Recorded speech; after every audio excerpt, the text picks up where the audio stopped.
So hopefully everybody can hear me. I've had an opportunity to speak with Sanja 3 or 4 times, and she's just charming. And I know you're going to feel that as you hear the story. Sanja Kulenvic, I don't say it right, came to Los Angeles in 1983, and she was with an American Field Service high school program. All of us remember that. We had people come to our house like she did in Los Angeles. And when it came to our honeymoon in 1992, they came back to visit those people. And she was in Los Angeles on a critical night when she turned on the TV, and she saw bombs coming from the very town that her family came from. Sarajevo is the capital of Bosnia, and we heard about all that. We read about that for a period of 1,493 days. She's going to tell the story about what happened there. And Sanja, I know they're going to have a lot of questions for you. Thank you so much. Yeah, thank you. Thank you for having me today. It's certainly a pleasure.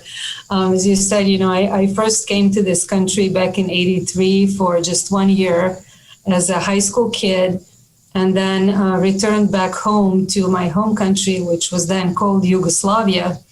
Graduated from the university there, and then when I got married, we came back to Pasadena to spend our honeymoon here with my host family.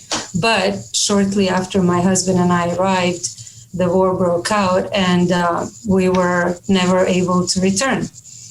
So I've called Southern California my home for the last almost 30 years.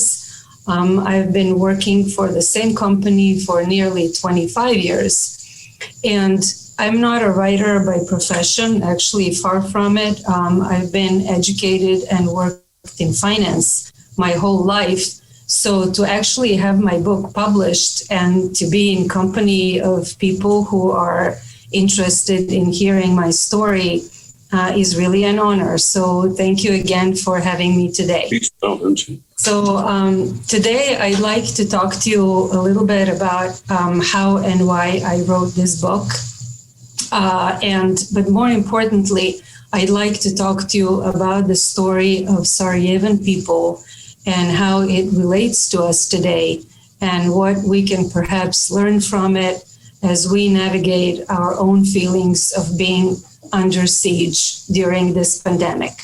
So some of you might be familiar with Sarajevo, maybe from history books, as the First World War actually started there with the assassination of the Austrian Archduke Franz Ferdinand, and that triggered a series of events leading to the First World War.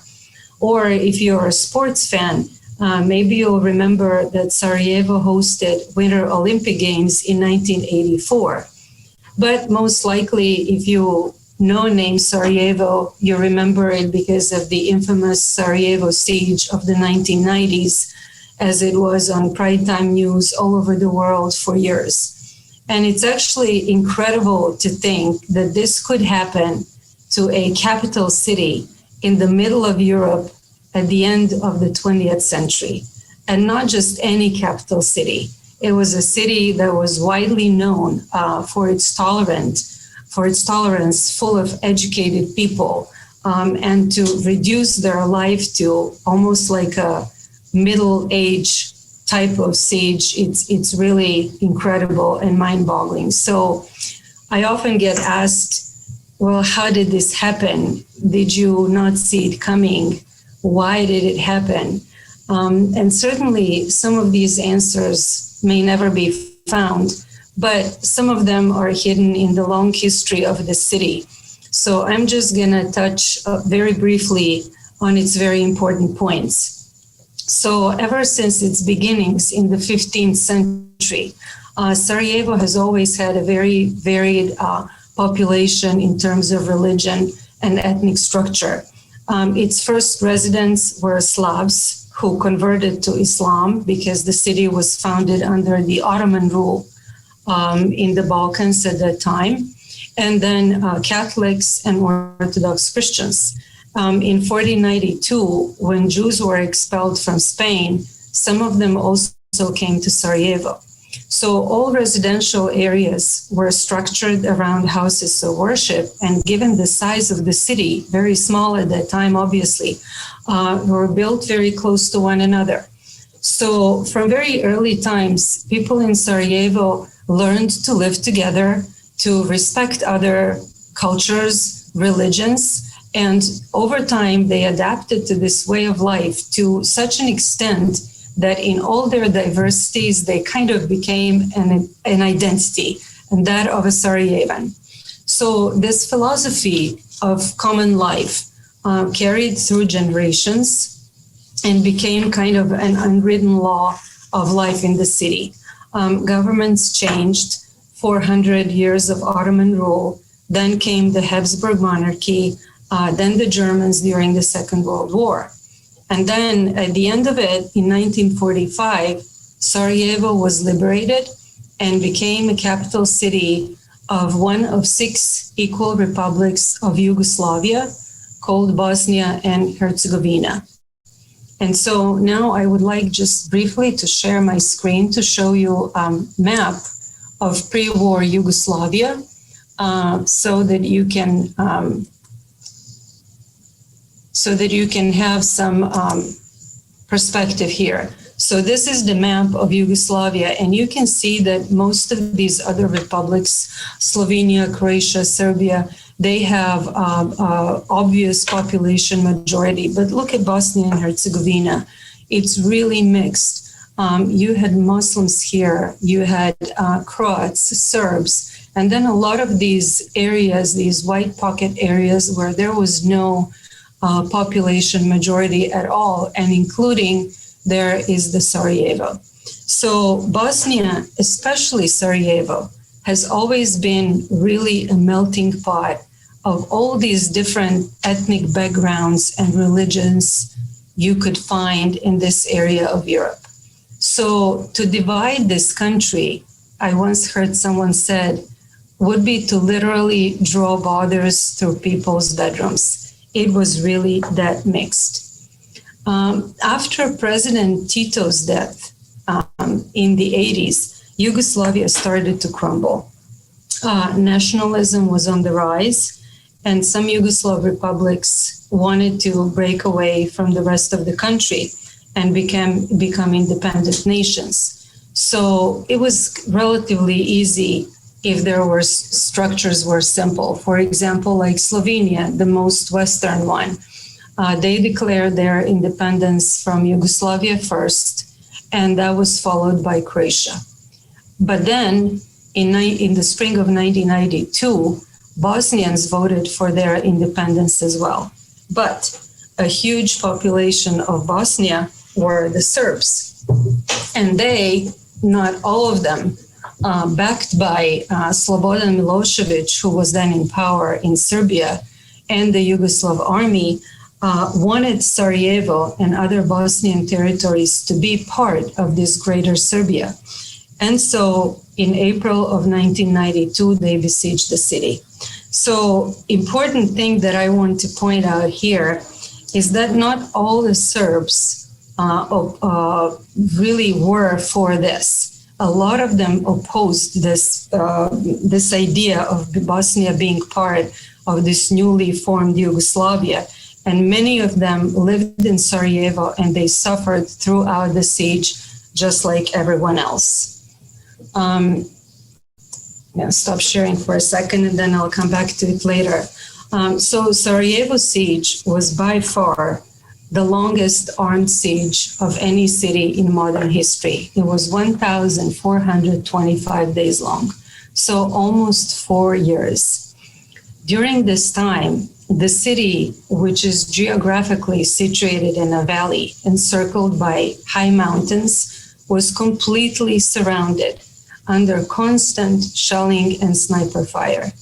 On the average, 377 bombs fell on the city every single day throughout the siege, with a daily record of more than 3,000 in July of 1993. 11,540 citizens of Sarajevo were killed by bombs and snipers. And out of this number, 1,500 were children. Also, in terms of communication, the city was completely cut off from the rest of the world. Telephone lines were shut down at the very beginning of the siege. Main post office was burned to the ground. All airline and railway traffic in and out of the city was halted. United Nations did provide inadequate humanitarian relief in terms of food, but many people argue that without it, thousands more would have starved to death. Also, power, gas, and water were shut off for a major part of the siege, even through 3 very long and harsh winters. So while this was happening in Sarajevo on this side of the Atlantic, my husband and I were trying to start our lives over. From being newlyweds on our honeymoon, we became 2 people stranded in a foreign country without proper papers, work permits, or even visas. We had to start basically from zero, or as we'd like to think, we had to climb a mountain to get a zero. And a very difficult aspect of this whole experience was just the fact, the realization that we physically could not go back. We did not have a country to go back to. We did not belong anywhere anymore. We literally became overnight stateless refugees. And for us, this was very difficult to comprehend coming from Sarajevo, because we had always been very proud of who we were, of our roots, of our strong sense of belonging to a community. So I remember for me, it was almost unimaginable to say, I am a refugee, but that's exactly who I was. And even more difficult perhaps than this was the fact that we didn't know anything about our families back home for months. We didn't know if our parents and siblings were alive or dead. We would watch the news at night, hoping and praying that we don't recognize any faces on TV. And even if we didn't, there was no relief for us, because by this time, we knew that there was no safe place to hide in Sarajevo, and each new day was just a new nightmare. So the first communication that I had with my parents was about 3 months into the siege, through ham radio operators in a neighboring country of Croatia. And that was barely a 30-second conversation just to find out that everyone was alive. And then the first letter I received came 5 months later. And it was carried out of the city by a French journalist. So throughout the siege, I started then receiving more and more letters as people found different ways of how to send them, either through some humanitarian agencies or foreign journalists who were going back and forth, or even through the non-operational post office, where they would pay a little bit for postage and cash, and then the UN would come in, collect all the letters, take them out of the city, and mail them from somewhere in Europe about twice a month. So needless to say, these letters pretty much became my life at that time, and not only the ones that I was receiving from family and friends, but also the ones I wrote to them because I knew what they meant to them. And I wrote almost daily, sort of like a diary. And then I would collect chunks of my writing and number it and send it through different channels to Sarajevo, because I knew that many of them would never actually make it there. And then years after the siege ended, I found these letters and started rereading them. By this time, I had my own children, and they were in elementary school at that time. And they really didn't know much of what was happening in the Balkans in the 90s. So I decided to read to them a couple of letters from my father, who wrote very long, very detailed and descriptive letters of life in the siege, what it was like to be there then. For example, he would elaborate on how he carried water across the bridge, or rather what was left of a bridge, which was just one metal railing and a beam, or how he constructed a reading lamp out of a cup of oil and a shoelace. And the more I read, the more questions I was getting from my girls. Well, why was Grandpa in the war in the first place? What happened? Is that why we were born here? Why aren't we there? Did it really happen in real life? And you know, all kinds of other puzzling questions for an 8-year-old and 11-year-old. And that's when I decided I really had a job to do. I had to teach my girls what had happened there, and I couldn't think of a better way to do it than through the words of those who experienced it all. So I embarked on this family project, what I thought it would be, by assembling all the letters that I had. I sorted them by year, and I started translating them into English. And then I added to it different news clips and articles about the siege that I had saved from years ago. And lastly, I added to it bits and pieces of my own immigrant life in America to kind of tie it all together. So about 10 years in the making, and the book was born. And as it turned out, it wasn't just a family project for my kids. These letters became like a vehicle to tell the story of Sarajevo, to portray life in the siege, what people ate, where they found food, how they cooked, what it felt like to be sitting in a building and a bomb slams into it, and, you know, countless other experiences. And voices of Sarajevans who laid out their experiences right then and there, you know, with their emotional stories, made this story very authentic and very unique, and I also think very valuable from a historical perspective. So when you ask, is this a book that deals with a conflict, you know, in a faraway land that happened a long time ago? Yes, it is. And does it talk about human suffering and degradation? Absolutely it does. But that's really not the main story. That's just a framework of it in which I believe another picture is painted. And that is a story of life created under those circumstances. It's really a very universal story of people's resilience. And not just that, in spite of attitude that we usually associate with this term, it's really the next level of it. It's a completely different mindset, I'd like to say. And this is why I say this. In a city where 90% of all the buildings were destroyed and damaged in some way, where millions of books were burned, where historical architecture and art was deliberately targeted, all throughout the siege, cultural life never stopped.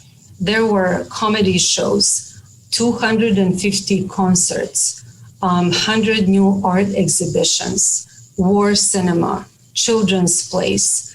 You could hear opera rehearsing and bombs falling at the same time. Schools were held in the basements. A local paper was distributed daily.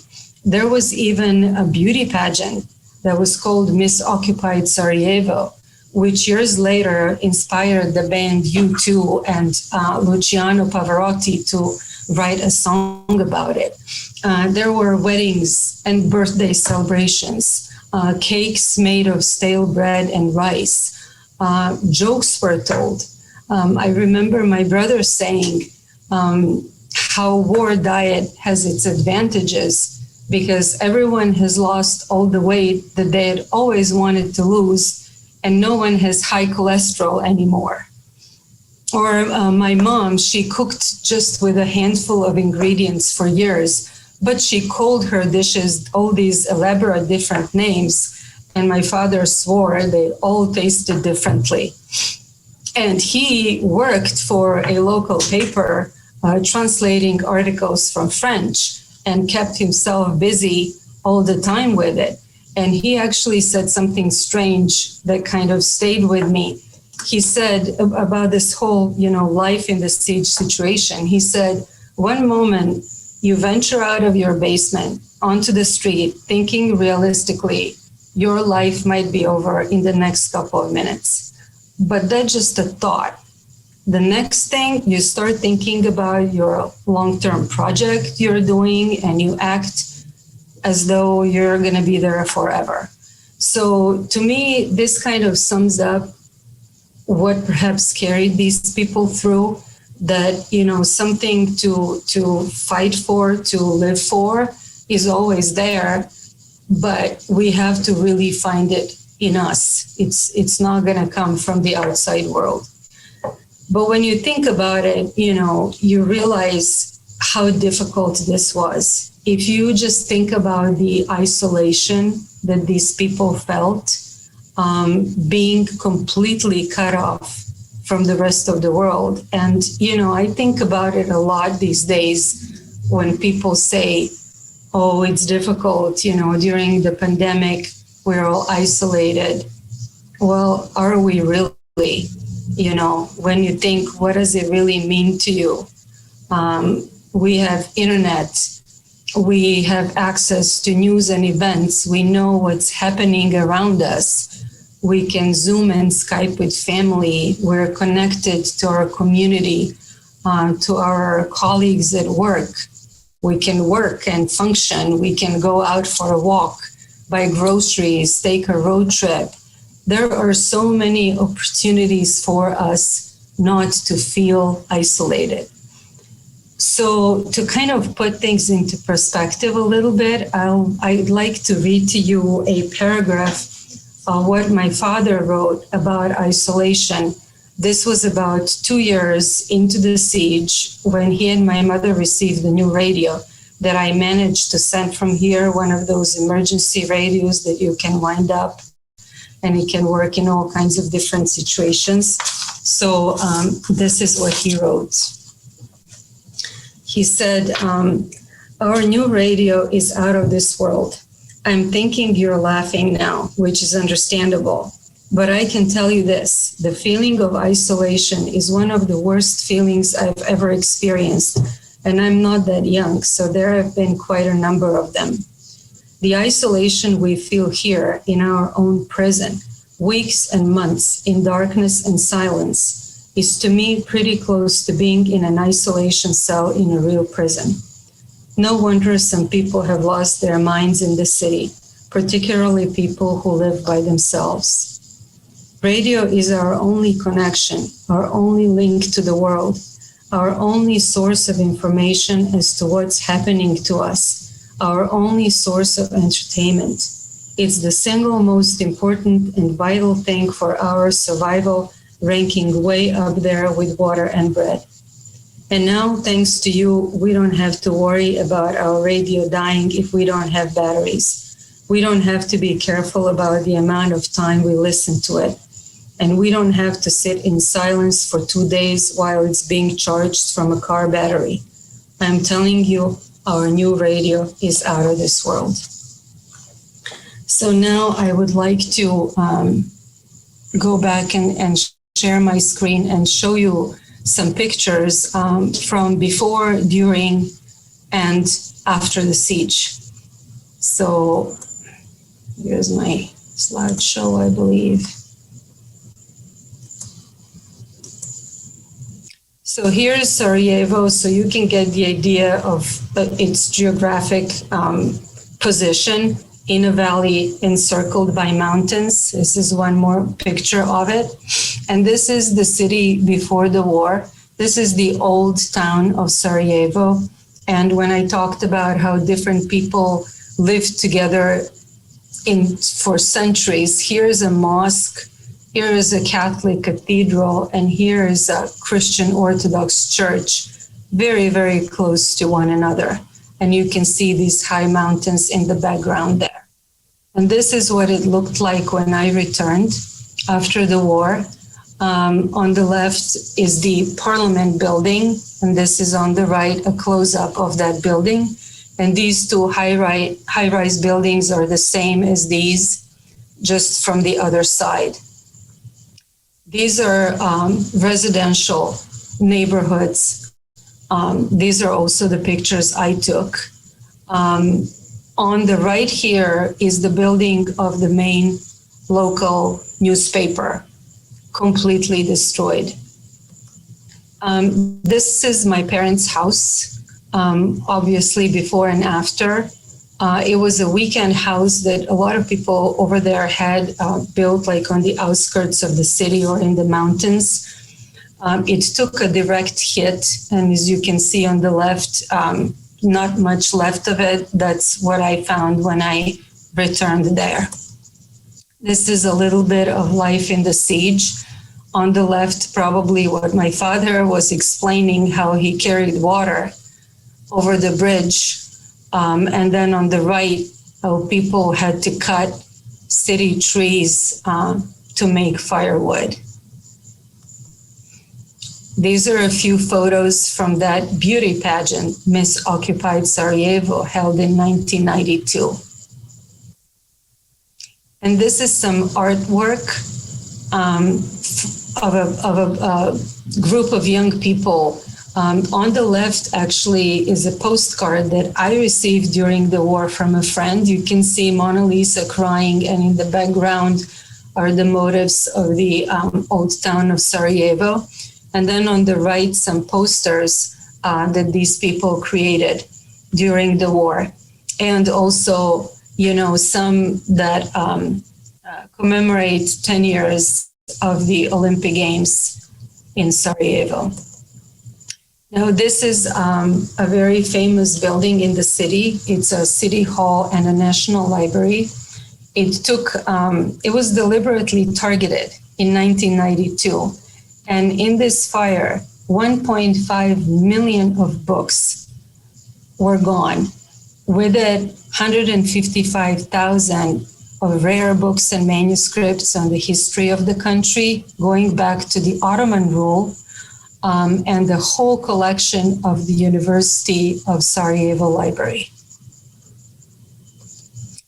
On the left here is the interior of that building after the fire, and on the right, it's that same venue, and that is where a very special concert took place in '94.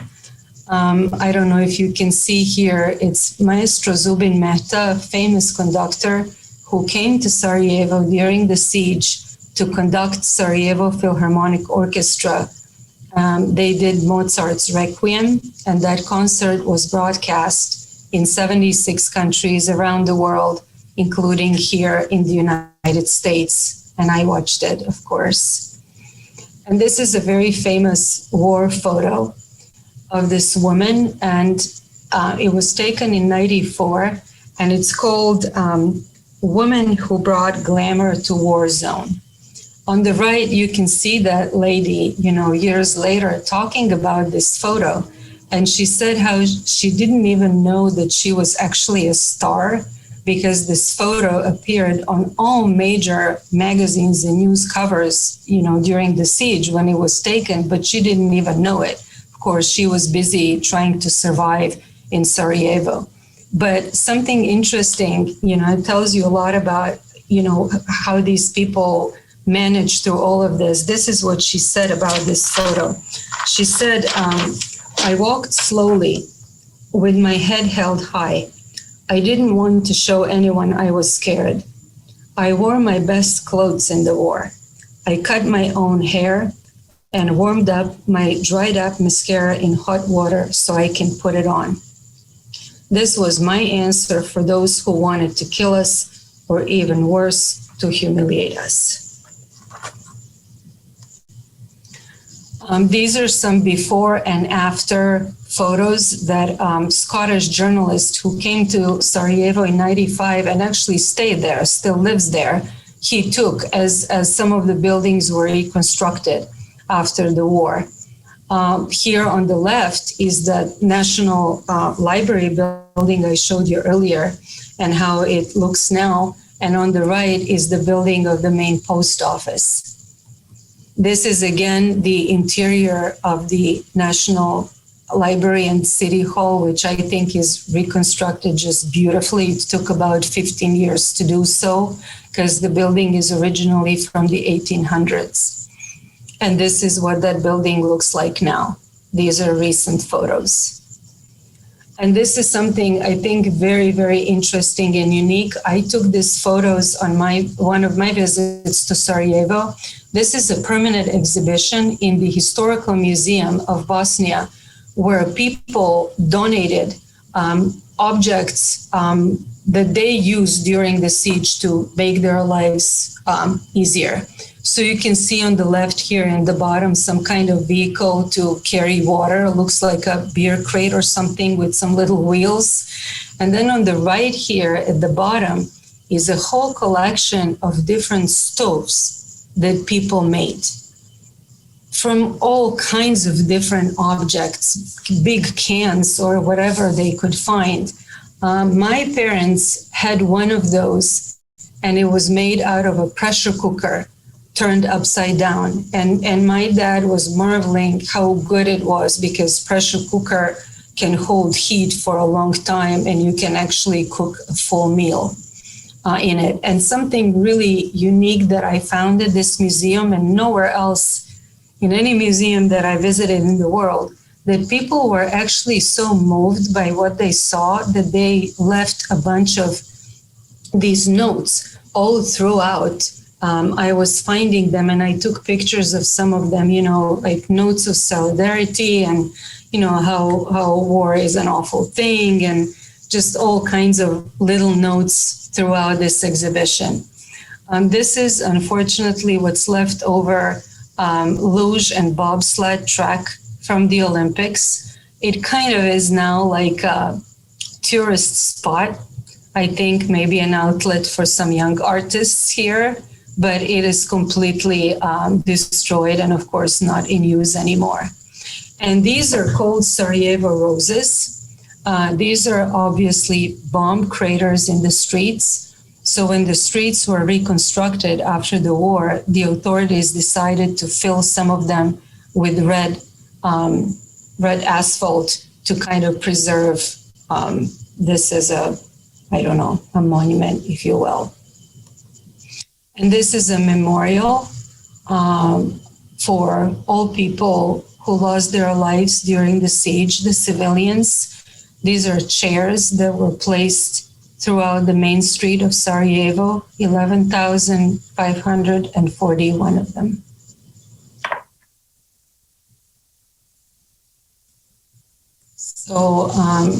So I would like to close here by sharing with you a small piece of art that I brought from Sarajevo when I got there after the war.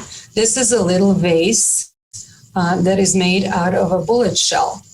And it comes from the old town of Sarajevo. There is a street called Coppersmith Street, where traditionally little coffee pots, trays were made and carved. And when I returned there in 1996, I found out that they were also picking up different bomb and bullet casings ranging in size from just several inches to a foot or so. And they were all beautifully engraved with the motifs of Sarajevo. So I think I was just on time to wrap up. It's 1:25. I hope you found this talk interesting. I'd be happy to take any questions you might have. So that's all I have, and I thank you for having me here today.